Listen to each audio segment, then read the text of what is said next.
Hello everyone, my name's Calvin Cottar from Cottars Safaris.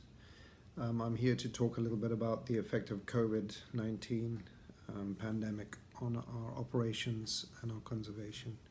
As you may know, we do lease land for conservation. This is a principle that I've been holding to for many years, that we have to make wildlife pay.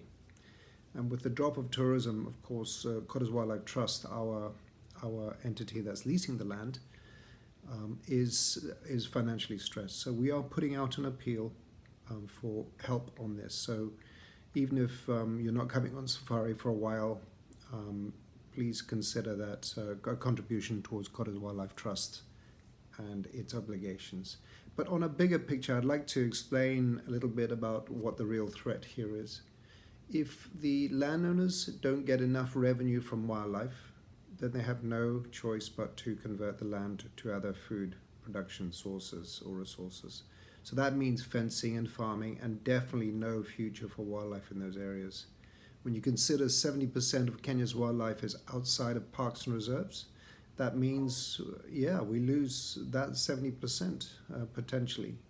The landowners have no obligation to anyone to keep their land under wildlife if it doesn't pay. And it's actually legal for them to remove it. As long as they don't use it and sell the ivory and eat the meat, then they can, perfectly within their legal rights, to remove it.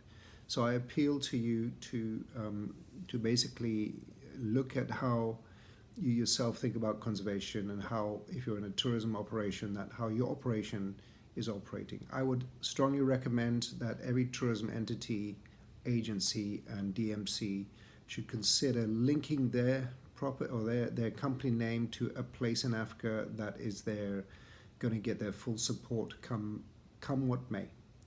So that if tourism has to stop in a certain place, like say Kenya, your clients going to South Africa will still create profit that still comes back to conservation, back in the place in Kenya that you've committed to. So consider that as a way forward, and we appreciate any sort of help that you can give us on keeping our conservation efforts alive, and thousands of Maasai depend on this revenue. Thank you very much, everyone, and let's hope that this all clears up soon. Bye.